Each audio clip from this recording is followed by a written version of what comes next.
let's prepare our hearts and listen to the life story of Gideon, God's chosen leader.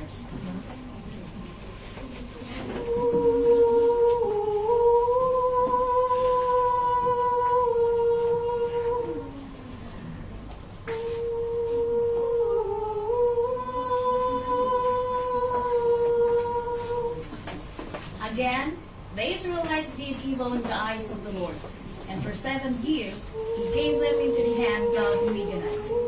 Because the power of the Midian was so oppressive, the Israelites prepared shelters for themselves in the mountain cliffs, caves, and strongholds.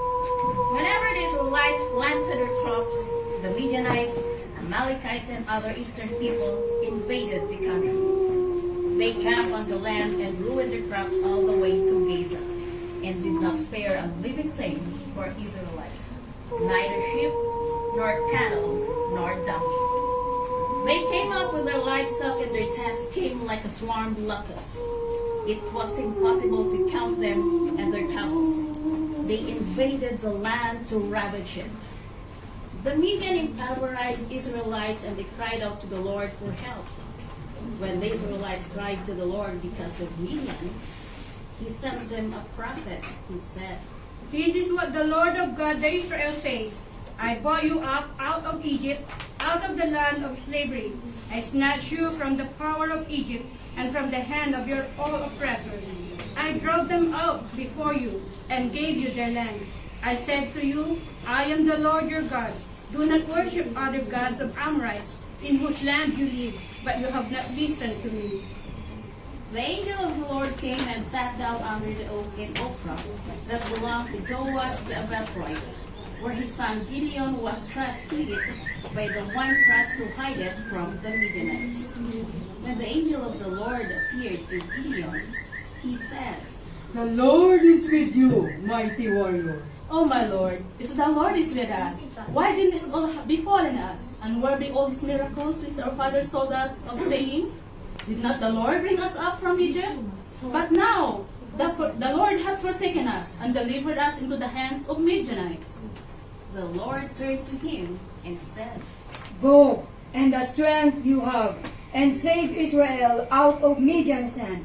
Am I not sending you?" "But Lord, how can I save Israel? And my clan is the weakest in Manasseh, and I am the least of my family." "I will be with you, and you strike down all the Midianites together." "If now I have found favor in your eyes, give me a sign that is really you talking to me. Please do not go away until I come back and bring my offering and set before you." "I will wait until you return." Gideon went and prepared a young goat, and from ephah of flour he made bread without yeast. Putting the meat in the basket and its broth in a pot, he brought them out and offered them to him under the oak. The angel of the Lord said unto him, "Take the meat and the unleavened bread, place them on this rock, and pour out the blood." Then Gideon did so, with the tip of the staff that was in his hand. The angel of the Lord touched the meat and unleavened bread.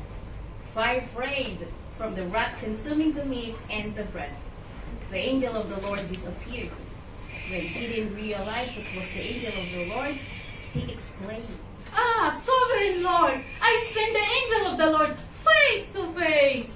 But the Lord said unto him, "Peace, do not be afraid. You are not going to die." So Gideon built an altar to the Lord there and called it, "The Lord is Peace." To this day it stands in Ophrah of Abegailites. That same night the Lord said to him, "Take the second bull from your father's herd, the one 7 years old. Tear down your father's altar to Baal, and cut down the Asherah pole beside it. Then build a proper kind of altar to the Lord your God on the top of this height, using the wood of the Asherah pole that you cut down. Offer the second bull as a burnt offering." So Gideon took 10 of his servants and did as the Lord told him. But because he was afraid of his family and the men of the town, he did it at night rather in daytime. In the morning, when the men of the town got up, There was Baal's demolished with the Asherah pole beside it, cut down and second bulls sacrificed on the newly built altar. They asked each other. Who did this? When they carefully investigated, they were told. Gideon, son of Joash, did it. The men of the town demanded of Joash. Bring out your son. He must die, because he has broken down Baal's altar and cut down the Asherah pole beside it. But Joash replied to the hostile crowd around him. Are you going to plead Baal because you are trying to save him? Whoever fights for him shall be put to death by morning. If Baal really a god, he can defend himself when someone breaks down his altar. So that day they called Gideon Gerl. Let Baal pledge against him. Because he broke down Baal's altar. Now all the Midianites, Amalekites, and other eastern people joined forces and crossed over the Jordan and camped in the valley of Jezreel. Then the Spirit of the Lord came upon Gideon, and he blew a trumpet, summoning the Abiezrites to follow him. He sent messengers through Manasseh, calling them to arms, and also into Asher, Zebulun, and Naphtali, so that they went up to meet them. Gideon said to God, If you will save the Israel by my hands as you have promised, look, I will place a fleece on the threshing floor. If there is a dew only on the fleece and all the ground is dry, I will know you will save Israel by my hands as you said. and that is what happened. Gideon rose early the next day. He squeezed the fleece and wrung out the dew. This time, a bowl full of water. Then Gideon said to God, Do not be angry with me. Let me just one more request. Allow me one more test with the fleece. This time, make the fleece dry and the ground covered with dew. That night God did so. Only the fleece was dry, and all the ground was covered with dew.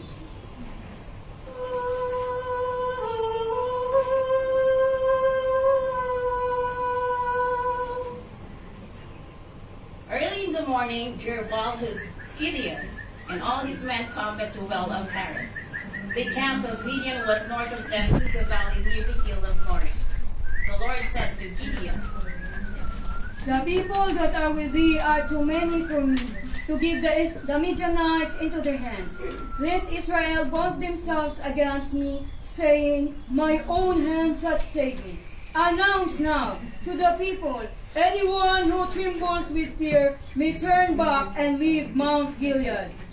So 22,000 men left, while 10,000 remained. But the Lord said to Gideon, There are still too many men. Take them down to the water, and I will set them for you there. If I say, This one shall go with you, he shall go. But if I say, This one shall not go with you, he shall not go. So Gideon took the man down to the water. The Lord told him, Separate those who lap the water with their tongues like a dog laps from those who kneel down to drink. 300 men lapped with their hands to their mouths. All the rest got down on their knees to drink. And the Lord said to Gideon, With the 300 men that lapped, I will save you and give the Midianites into your hands. Let all the other men go to each own place.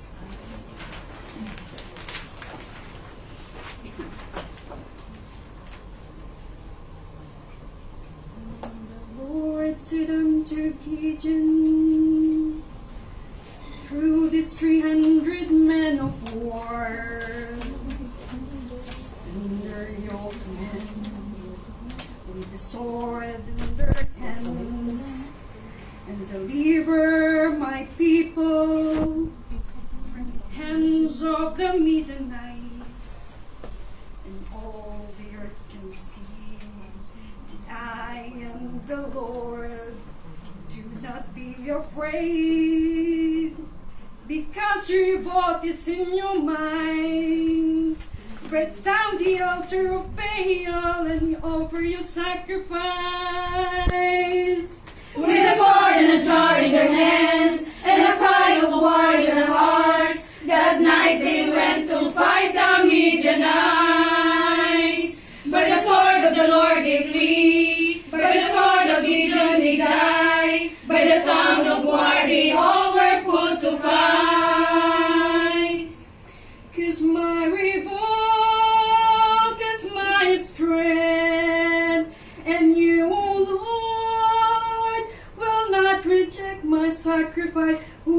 I come to you to make the weak strong in battle to win with me. How can I overcome? Singing to the Lord, singing to the Lord, 'cause he overcame. Take away my shame, singing to the Lord, singing to the Lord, 'cause he overcame. Take away my shame, God my reward. So Gideon sent the rest of the Israelites to the tent, but kept the 300 who took over the provision and trumpets of the others. Now the camp of Midian lay below him in the valley. During that night the Lord said to Gideon, Get up, go down against the camp, because I am going to give it into your hands. If you are afraid to attack, go down to the camp with your servant Purah and listen to what they are saying. Afterward, you will be encouraged to attack the camp. So he and Purah his servants went down to the outpost of the camp. The Midianites, the Amalekites, and all the other eastern people had settled in the valley thick as locusts. Their camels could no more be counted than the sands on the seashore. Gideon arrived just as a man was telling a friend his dream. I had a dream. A round loaf of barley bread came tumbling into the Midianites' camp. It struck the tent with such force that the tent overturned and collapsed. This can be nothing other than the sword of Gideon, son of Joash the Israelites. God has given the Midianites and the whole camp into his hands. When Gideon heard the dream and its interpretation, he worshipped God. He returned to the camp of Israel and called out, Get up! The Lord has given the Midianites into your hands. Dividing the 300 men into 3 companies, he placed trumpets and empty jars in the hands, all of them with torches inside. Watch me. Follow my lead. When I get into the edge of the camp, do exactly as I do. When I and the whole war with me blow our trumpets, from them all around the camp, blow yours and shout, For the Lord and for Gideon. Gideon and the 100 men with him reached the edge of the camp at the beginning of the middle watch, and they but newly set the watch. They blew their trumpets and broke the jars that were in their hands. The 3 companies blew the trumpets and smashed the jars, grasping the torches in their left hands and holding in their right hands the trumpet they were to blow. They shouted, The sword of the Lord and for Gideon! While each man held his position around the camp, all the Midianites ran crying out as they fled. When the 300 trumpets sounded, the Lord caused the men throughout the camp to turn each other with their swords. The army fled to Bethshita towards Iran as far as the border of Abel-Meholah near Tabbath. Israelites from Naphtali, Asher, and all Manasseh were called out, and they were pursued the Midianites. Gideon sent message throughout the hill country of Ephraim, saying, Come down against the Midianites and seize the waters of the Jordan ahead of them as far as Beth-bara. So all the men of Ephraim were called out, and they took the waters of the Jordan as far as Bebart. They also captured 2 of the Midianites' leaders, Oreb and Seab. They killed Oreb at the rock of Oreb and Seab at the winepress of Seab. They pursued the Midianites and brought the heads of Oreb and Seab to Gideon, who was by the Jordan. And Gideon the son of Joash returned from the battle before the sun was up. Then the men of Israel said unto Gideon, Roll thou over us, both thou and thy son, and thy son's sons also, for thou hast delivered us from the hand of Gideon. But Gideon said, I will not rule over you, neither shall my son rule over you. The Lord shall rule over you.